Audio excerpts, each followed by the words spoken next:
Welcome to today's podcast, It's Worth Considering. Does it seem to you that life is a bit out of control? Well, if you think so, you're not alone. This short podcast is to help all of us consider the teachings of Christ, even in these out of control times. I am Pastor David, the assistant pastor at Bethel Gilead Community Church, also known as the Church on Block Road. My co-host for this discussion is Daniel Anderson. We are going to discuss the deconstruction of faith. In order to deconstruct, one first must have constructed. Have Christians raised in the church actually constructed their faith, or simply accepted it without accepting Christ? Scripture makes one wise unto salvation, but does it bring salvation? Hello there, Daniel. How are you? Hello, David. Pastor David. Very good. Thanks for having me back again. It is good to be back up here in Grand Rapids. I tell you, the sun is, no, it's not shining. It's just like it is back in Bronson and Branch County. It's cloudy and depressing. But, hey, we have a very uplifting podcast today, don't we? Absolutely. It's a thing.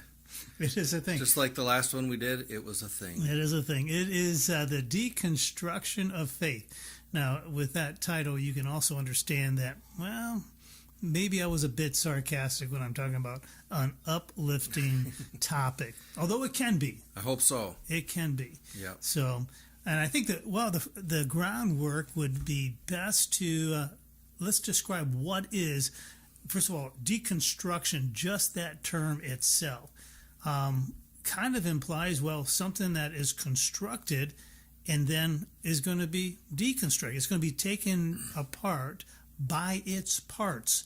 And to what you do with it afterwards is really, well, are you rebuilding with it, or are you just going to scratch it and throw it away? So when we talk about, to deconstruct, that's kind of where we're going to be talking about.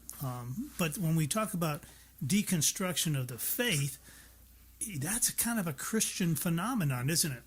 Right. Yeah, I mean, we could go to the roots of it, get all philosophical about it. But before we do, let's do that, though. Okay. You have that background. Where do you see the roots for deconstruction? You'd want to look at postmodernism, Nietzsche, Derrida, Habermas. Those would be the names you'd want to look at. And it has to do with postmodernity reacting against modernity. So with modernity and all of its positive take on science and the progress of humanity. Modernity, so yeah. Meaning...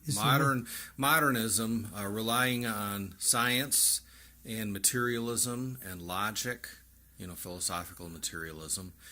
So, that influenced a lot of our founding of America, too, with John Locke and his roots in modernity.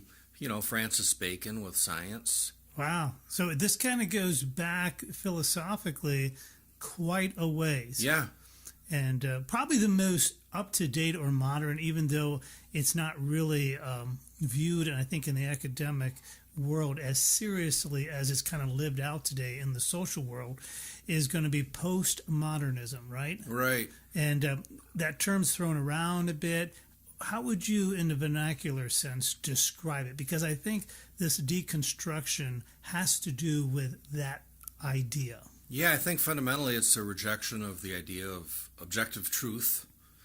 So there is no objective truth then? Right, it's subjective. Ah. And then that made its way into biblical hermeneutics too, because if you have like what you learn typically about proper ways of interpreting Scripture, having to do with, well, what's the context, what were the meanings of the words as they were using them, how would the original audience understand them, and so that's rational. Yeah, but meaning comes from what you bring to it. Yeah. And that the words themselves really have no meaning. That's kind of postmodernism, right? Right. The modern world failed us. Really, we saw after World War I and World War II, everything that the modern world promised really kind of fell on its face. So let's postmodern. Let's look at something different. So let's construct meaning not as objective, but simply subjective, what I bring to it. Yeah.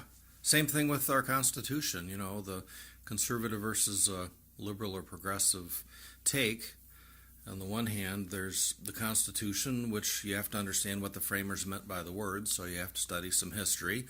So that tethers us to our Constitution with the subjective meaning as best as we can discern, versus, no, it's a living, breathing document. Yeah, so those are the two contrasting views. Is there a place in the middle for that, though? Yeah, I think so. I mean, on the one hand, we understand that we all do have our biases. That's true.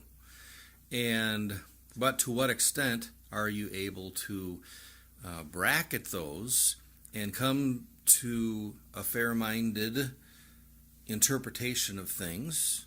So we have to agree that our subjectivity does, what are our desires? Why is it we want to know? All these personal things, of course they come to the table, and we're human, and we can't not be human when we're studying Scripture or whatever. We can kind of remove ourselves as much as we can by implementing certain known approaches, right? Right. It can be to literature, it can be to when we look at history. Let's put ourselves in the mindset of those at the time as best we can and understand it for its historical content. But are we stuck in the past? Or can we say, here's the historical context, but this is what we bring to it now, so many years later, so much water underneath the bridge, and can meaning from this be now applied to give it a new meaning?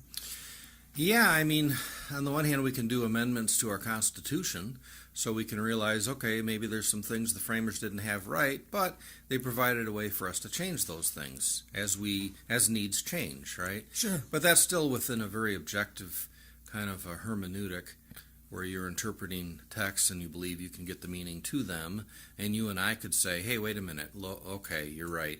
I'm bringing my prejudices to the table too much. I'm not giving it a fair reading. I'm not reading it as it's understood. Well, anyway, with postmodernism, though, that project itself, like all learning and all truth, simply is a matter of power. So education, it's a matter of power. If I'm the teacher and I'm in this institution, I've got power to shape the minds of my students. Why? For my political ends. And that's fine, because that's all there is.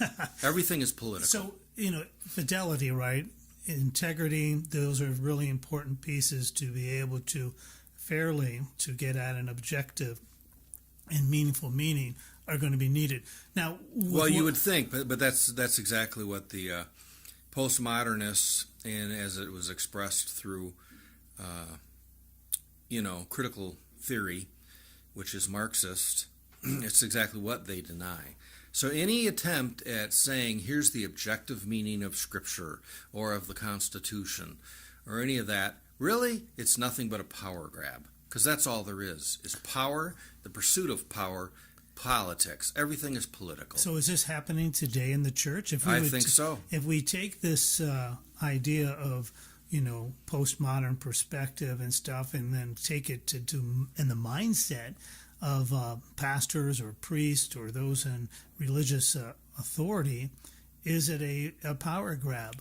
Well, that's what the postmodernists would say, and so they want to get away from authority because that's, like the patriarchy. And this idea of, hey, there's the subjective truth we need to teach you so that you can see it for yourself, so that you can follow along. Gotcha, pastor. You're just trying to control me. Like everything, it's a matter of power and politics. So no, I'm spiritual. I'm not religious. I reject. All right, I think that's really, we talk about this, and now let's look into Scripture. And let's see, do we see this happening? I'll put it out there. When Jesus came onto the scene and his teaching, he took the traditional teaching, he questioned them about, Nicodemus. Nicodemus, you are spiritual leader of Israel, and yet you're not understanding what it is to be born again? Why does this take you by surprise? Yeah. And of course, the Pharisees and the Sadducees, they had a corner on the power, the religious power, and also therefore the political power of its time. Did Jesus seek to take back that power? Well, I think he was talking within the frame of, objectivity, that there is truth, claiming he is the truth. So he wasn't saying, oh, you Pharisees, you Sadducees, coming out of Moses and the prophets, that's part of the patriarchy and the hierarchy. But no, I'm the groovy hippie Jesus, and and I'm here to level the playing field so everything is egalitarian, leveled, equity, and he did level the field, right? He was saying, guess what? There's no longer differences between free and slave, between Jew and Gentile. You see where I'm going with this? So I would look at deconstruction of the faith as something that is very common, I think has been hijacked, and too oftentimes it's been used with a postmodern perspective that we're going to do this to justify whatever we want, right, but not necessarily to do this to re-examine and to come to a clearer understanding of what the scriptures have to say. Yes, and I think that's what Jesus was doing with them, is saying, not one jot or tittle will pass, and that he is the fulfillment of the law. So he wasn't dissing the law, dissing Moses and the prophets. Right. He was upholding it, but saying he was the realization of it. And you people, you scholars, you should have seen it coming. Exactly, but they didn't. And that's what's kind of interesting. They missed recognizing Jesus as the Messiah. He came to fulfill, to demonstrate God in flesh, how we are to live.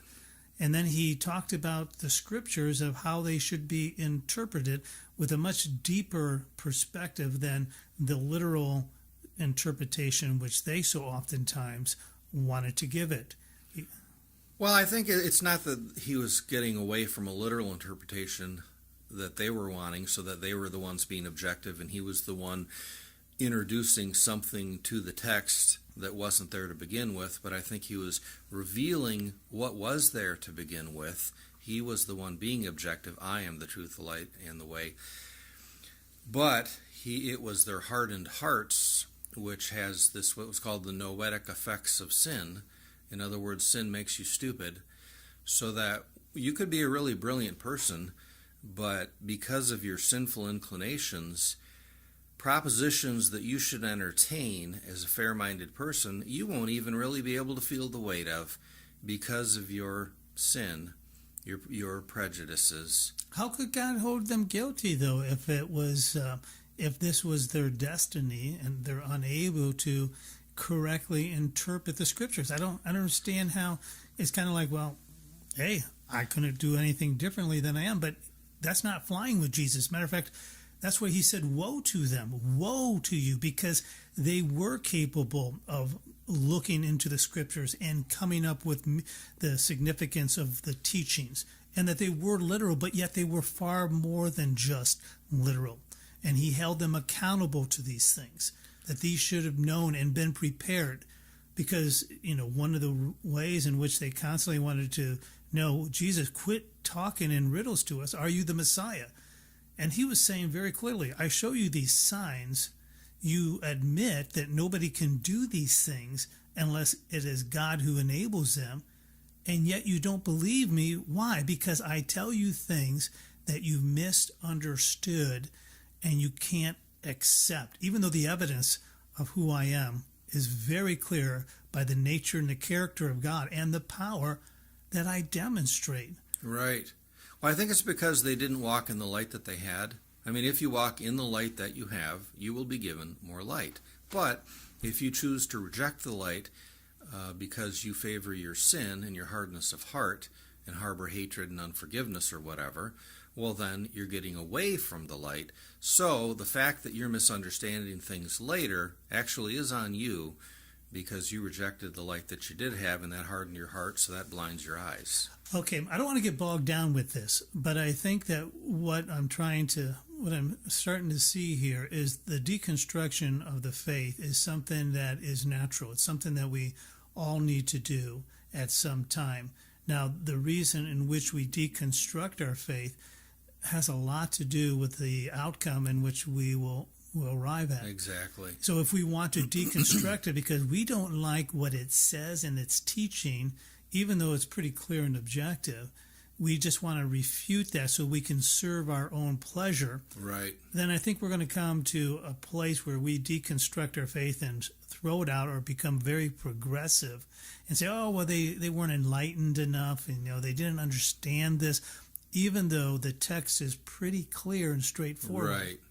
So, yeah, it's very arrogant. I mean, I think there's so much going on. It's like I think some people, when they're in this movement, it's because they're strictly political and they want to have their way because they're pursuing power. So Nietzsche's the will to power. They're evil and they're working with Satan to destroy people's faith. I think there are some people like that, but I think that there are some people who are, like what I was saying earlier, or like what you were just saying, they want to pursue their pleasures. This is getting in the way of that, so they're going to deny it because it makes them feel uncomfortable. And they're people who really, it's all about me, my happiness, my goals, because I'm a narcissist. And this doesn't make me feel good, so I'm going to attack it, deny it, and claim that I'm being liberated and free to be me, you be you, And now you're spiritual, right? It's not as though you've thrown off everything. You've only thrown off what you don't like and still consider yourself a Christian or you're spiritual now. You're not held down by the bondages of religion. But God has been very good from the beginning, of providing us in Scripture truth and then definitely revelation through Jesus Christ and how he lived, and his teachings only brought clarity to the teachings of the Old Testament, and that's what we have today. He's not sending any new prophets along the way to give us any new teaching, and so right. we look at the church fathers and their understanding as they are the closest to the apostles and how they continue to express the teachings of Christ. So when we decompress, I want to go back to the scriptures because I think that the apostles themselves dealt with this very issue. I think they had a time where, they started following Christ, believing that he was the Messiah, and then they started questioning, is he really the Messiah? Why isn't he doing some of these things that we would expect him to do? And so they're starting to question. And then, matter of fact, after he makes a really difficult statement in the book of John, right? Unless you eat my flesh and drink my blood, you can't have any part to do with me. I mean, the disciples at that time started falling away. Right. Okay. Yeah, I think that it depends on who you're dealing with, and like you were saying earlier, what are the motives? Because when it comes to the first two categories of people, the ones just deliberately wanting to destroy people's faith because they're simply out after their own political power, or those people who are so steeped into sin by their own choices that aren't able to think straight when it comes to things of God. When it comes to those things, I feel like it's don't throw your pearls before the swine. I mean, Jesus is in effect calling them pigs, and they're not worth the effort.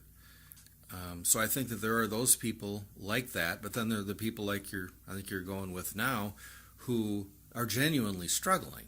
And I had that in my own life, for about 9 months. Is that it? Well, I mean, periodically, of course, we all struggle here or there with this or that. Let me come back to the apostles, and I'm going to come back to what you're going to say here. Sure. And the idea that, Judas being one eventually deconstructed his faith. Christ wanted to go in a particular way, and Judas, most likely says, "Why are you going that way? Maybe I can force you to do what I want you to do." Yeah. So he betrayed Christ, right? Trying to force his hand. And so oftentimes, we can find in the religious quarters people wanting to do the same thing, forcing God to turn his perspective to their own. And God says, no. He goes, I am the way, the truth, and the life. And Peter had a difficult time with that. He did the same thing. He said, listen, I'm willing to die for you. And I said, really, Peter, are you? but are you willing to live for me? Mm-hmm. Are you willing to live with ambiguity until it becomes clear to you? Mm-hmm. And I think when we talk about your personal experience, and I had a personal experience, of course, of deconstructing my faith, it's like I start to question God, not that he's God, but about some of his teaching so that he can help me to understand. Well, yeah. Some things I get an answer for, others you don't. You just Right. still have to continue on in the course. Right. Lord, I believe, help my unbelief. Oh, my, yeah. And that's a humble approach, and that's an engaged mind with the faith, and the Lord, he respects that, and he honors that, and he understands that. And that's very different than like those first two categories of people we were talking about. So when you're talking about your personal experience of deconstructing your faith, why don't you go into that with a little more detail? Well, I was an Assemblies of God associate pastor, youth pastor, just for a year, and I got contingently licensed with the Assemblies of God, so if I would have taken a church, I would have been a licensed minister. But I saw so many awful things in the church. With my pastor had a heart attack, and in that time, most of the board was really horrible to him. They were terrible, and so I get hit on one side with just seeing how awful the church can be, and how horrible Christians can be with one another. Yeah. And is it a power grab? Oh, yeah, it was. It was horrible. It was unfair. It was disgusting. I mean, my gosh, I knew atheists who treated people far better than that. And so there's that personal thing, which I think in a lot of people who are into deconstruction, so often I think if they scratch the surface, it's like, this isn't actually an intellectual thing with you at all. It kind of has an intellectual garb to it. That's the way you're communicating it, but that's not actually what's going on here. What's going on here is you got kicked in the head, you don't understand it, you have horrible grief, anger, unforgiveness, and so I did that. But at the same time, there was the intellectual component too, because I was taking philosophy classes, so like Ramakrishna Pulagandli or Stephen Laycock, a Hindu and a Buddhist. Brilliant men, loved them both, loved their classes, learned a lot from them, got along great, had some good arguments. But anyway, kind of introducing the concept of other religions. I mean, I was brought up as a Christian, so I think as a Christian, no kidding. You're brought up as a Hindu, you think as a Hindu. You're brought up as a Jewish person, and you've studied the Kabbalah, and so that's what you're into, no kidding. That's how you were raised. So in other words, if you were thinking, if I understand you correctly, because I'm a Christian, raised in a Christian home, this is how I'm going to think.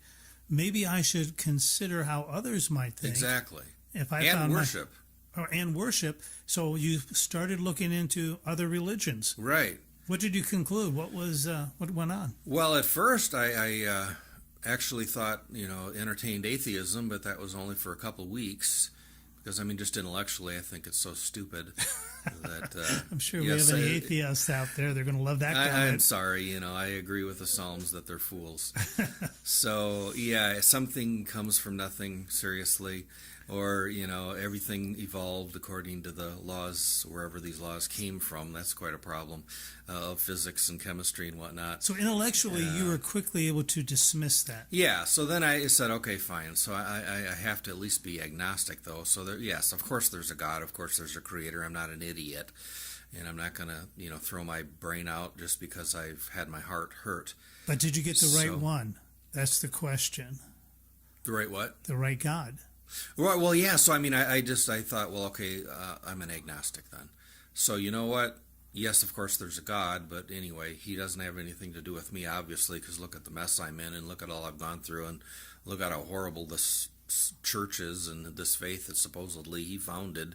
Like, no way, this doesn't make sense. So really what you were questioning, not the existence of God. No. You were questioning the existence of the Christian God that you had been taught and come to embrace. Yeah, so I thought, no, he doesn't have anything to do, with me.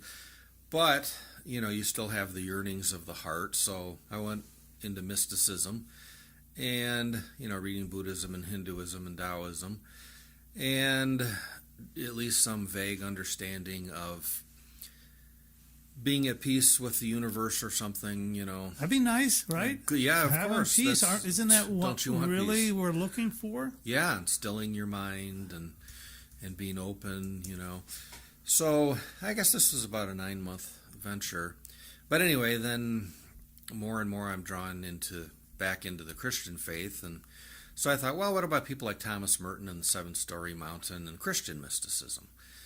And which isn't so, to me, it seemed not so theological, a lot broader, not so rigid, fundamentalist-like. So anyway, I started reading, then more Orthodox people, though, who were, I would call mystical, Teresa of Avila, John of the Cross, Bonaventure.